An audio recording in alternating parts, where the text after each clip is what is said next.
नमस्कार, जय गजानन. तुमच्या सगळ्यांचं आपल्या चॅनलमध्ये खूप खूप स्वागत आहे. श्री गजानन महाराजांची नित्यसेवा म्हणजे काय, नित्यसेवा कशी करावी, का करावी आणि नित्यसेवेमध्ये आपण काय काय करू शकतो या सगळ्यांबद्दलचीच माहिती आजच्या व्हिडिओमध्ये असणार आहे.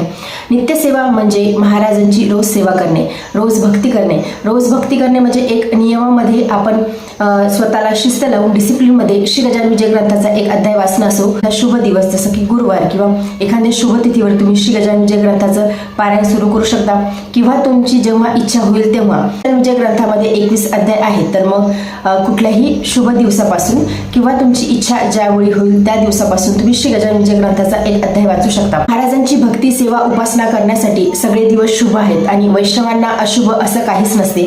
जेव्हा आपण महाराजांचं नाव घेतो किंवा आपण भगवंताचं नाव घेतो, तो काळ असो, ती तिथी असो, तो दिवस असो, ते सगळं काही शुभ होते. त्यामुळे भगवंत भक्ती करायला, महाराजांची भक्ती करायला कुठल्याही काळ वेळेचं बंधन नाही. आपली जेव्हा इच्छा होईल त्यावेळी आपण भगवंत भक्ती करू शकतो, नामस्मरण करू शकतो, महाराजांचं पारायण देखील करू शकतो. तर तुम्हाला जेव्हा इच्छा होईल त्या दिवसापासून, त्या वेळेपासून तुम्ही श्री गजानन विजय ग्रंथाचा एक अध्याय घ्यायला सुरुवात करू शकता.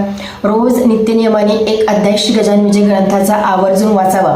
तुम्ही स्वतः या गोष्टीचा अनुभव घ्याल. तुम्ही तुमचे पारायण जसे वाढत जातील, म्हणजे तुम्ही एक पारायण होईल तुमचं, म्हणजे 21 अध्याय आहेत, तर एका अध्यायाला सुरुवात केली, पहिला अध्याय तुम्ही वाचला, पहिल्या अध्यायापासून शेवटच्या अध्यायापर्यंत म्हणजे 21 दिवसात तुमचं एक पारायण पूर्ण होईल. आणि मग परत तुम्ही 1-2 दिवस गॅप घ्या किंवा लगेचच तुम्ही दुसऱ्या दिवशी देखील सुरुवात केली तरी सुद्धा चालते. मग असे 21 अध्याय म्हणजे 21 दिवसात तुमचं एक पारायण पूर्ण होईल.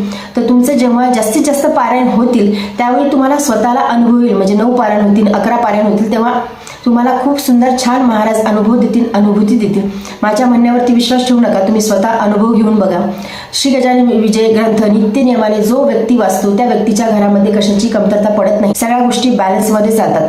म्हणजे आपण असं म्हणू की लक्ष्मी प्राप्त होते. गजानन विजय ग्रंथामध्ये सांगितलंच आहे की त्या घरामध्ये लक्ष्मी नांदते. आता लक्ष्मी नांदते, लक्ष्मी काही फक्त पैशाच्या स्वरूपामध्येच नसते, लक्ष्मी ही अष्टलक्ष्मी असते.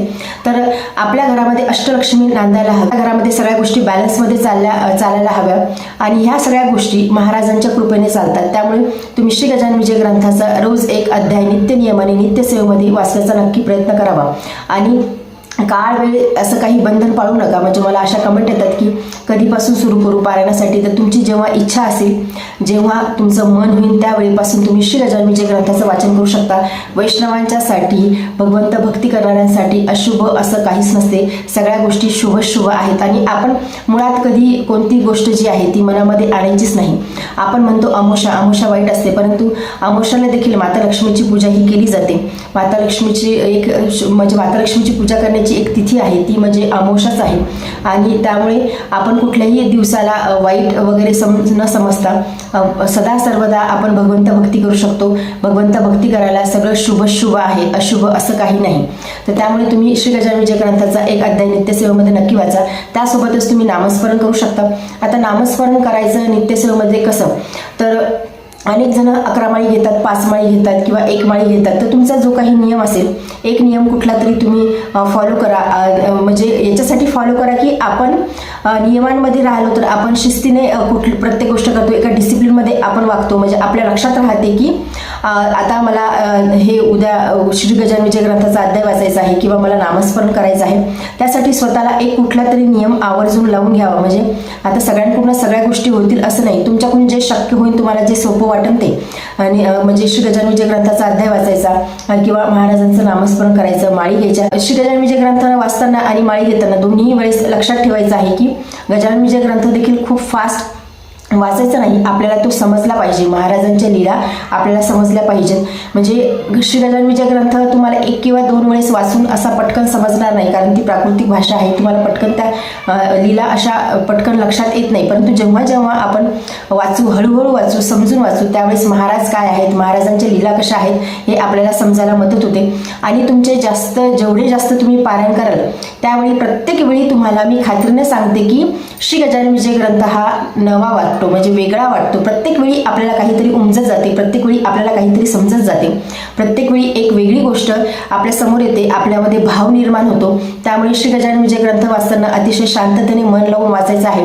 एवढ्या मोठ्याने वाचायचं आहे की तो आपल्या कानावरती पडेल किंवा घरातल्या इतर व्यक्तींना तुम्हाला जर का वाचून त्यांना ऐकण्याची इच्छा असेल तर तुम्ही तसं अजून मोठ्याने देखील वाचू शकता. परंतु छान नीट समजून महाराज काय आहेत, महाराजांच्या लीला काय आहेत हे समजून श्री गजानन विजय ग्रंथ तुम्ही वाचू शकता.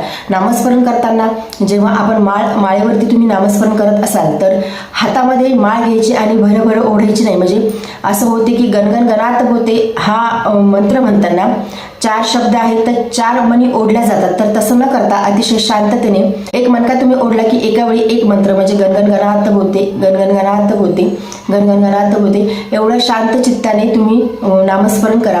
नामस्मरण करताना आपलं लक्ष किंवा ग्रंथ वाचताना आपलं लक्ष विचलित व्हायला नको. म्हणजे आजूबाजूला कोण काय करत आहे, समजा घरात मुलं आहेत त्यांचं काहीतरी चाललं आहे किंवा घरात इतर व्यक्ती काहीतरी काम करत आहे मग मध्ये मध्ये बोलायचं, तर असं करू नका. शक्यतो एकटं स्तब्ध बसूनच नामस्मरण करा किंवा श्री गजानन विजय ग्रंथाचं तुम्ही पारायण करू शकता. अतिशय शांततेने मन लावून जर का आपण महाराजांची भक्ती सेवा केली तर आपलं मन त्यामध्ये लागते, महाराजांच्या लीलांमध्ये आपलं मन लागते, नामस्मरणामध्ये आपलं मन लागते.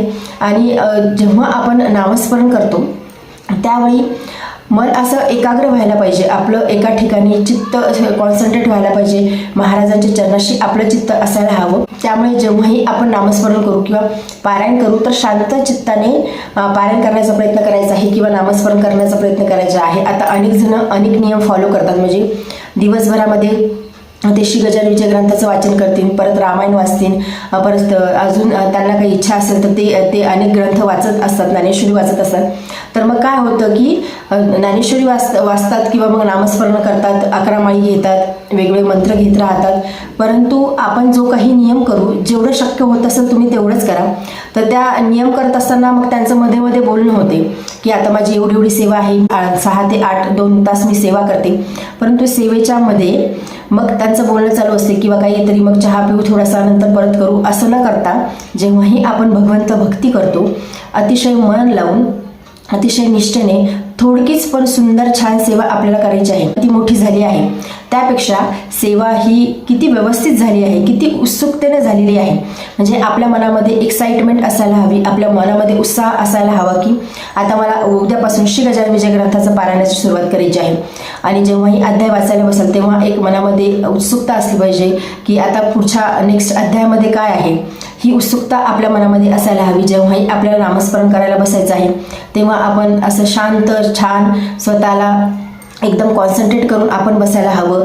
थोडं असं आपल्या मनामध्ये देखील वाटायला हवं की मी आता माळी तर घेणार आहे तर एक वेळ तरी मला महाराजांचं दर्शन व्हावं. मी जेव्हा डोळे बंद करेल, जेव्हा मी गणगण गणात होते हा मंत्र उच्चारेल तेव्हा एक वेळ तरी महाराजांची एखादी लीला माझ्या डोळ्यासमोर यावी, महाराजांचा अनुभव मला व्हावी तर आपल्या मनामध्ये यायला हवी. म्हणजे एवढी उत्सुकता आपल्याला त्या गोष्टीची असायला हवी. म्हणजे फक्त आपण करायचं आहे किंवा मी करत आहे असं नको. आपल्या चित्तामध्ये जेवढी उत्कंठा येईल, उत्सुकता येईल तेव्हाच आपल्याला श्री गजानन महाराजांची चरणाची प्राप्ती ही लवकरात लवकर होणार आहे. म्हणजे फक्त करायचं आहे व आपण आता रोजचं काम जसं करतो की आता रोजच्या ज्या जबाबदाऱ्या आहेत आपल्याला पूर्ण करायच्या आहेत ते काम जसं आपण रोज करतो तसं न करता त्यामध्ये भक्तीमध्ये उत्साह हवा, उत्कंठा हवी. मी मागच्या वेळेस तुमच्यासोबत एक व्हिडिओ शेअर केला होता की आपल्या भक्तीमध्ये काय असायला हवं, तर आपल्या भक्तीमध्ये उत्कंठाच असायला हवी, उत्सुकताच असायला हवी. की म्हणजे आळसपणा यायला नको. आळस आला तर मग त्या भक्तीचा त्या गोष्टीचा काही अर्थ नाही. म्हणजे करायचं म्हणून करायचं, झोप येते आहे किंवा आता माझी पाठ दुखते आहे, कंबर दुखते आहे, मी बसली आहे, माळी ओढत आहे, त्याला काही अर्थ नाही. तुम्हाला जेव्हा बरं वाटत नसेल तेव्हा तुम्ही थोडासा आराम करून नंतर केलं तरी सुद्धा चालते. परंतु त्यामध्ये आपलं चित्त लागायला हवं, त्यामध्ये आपलं मन लागायला हवं, आपल्या मनामध्ये वेगवेगळे भाव महाराजांच्या विषयी प्रगट व्हायला हवे.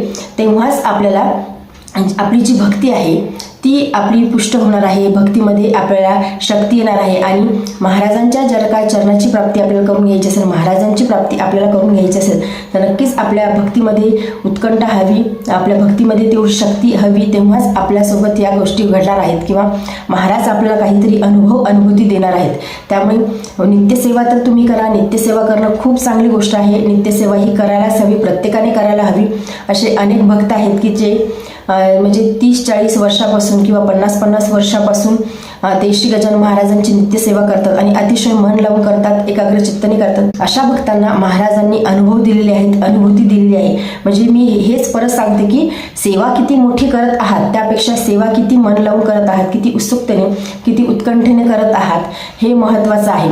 भलेही तुमच्याकडून समजा आता 11 माळी न घेणं हो, तुम्ही 1 माळ घ्या, परंतु अतिशय शांत मनाने, स्थिर मनाने प्रत्येक मनी ओढताना तुमचा मंत्र हा एकच उच्चारला गेला पाहिजे. तुमचं कॉन्सन्ट्रेशन त्यामध्ये हवे. तुम्ही एकाग्र चित्ताने महाराजांच्या लीला तुम्ही आठवा.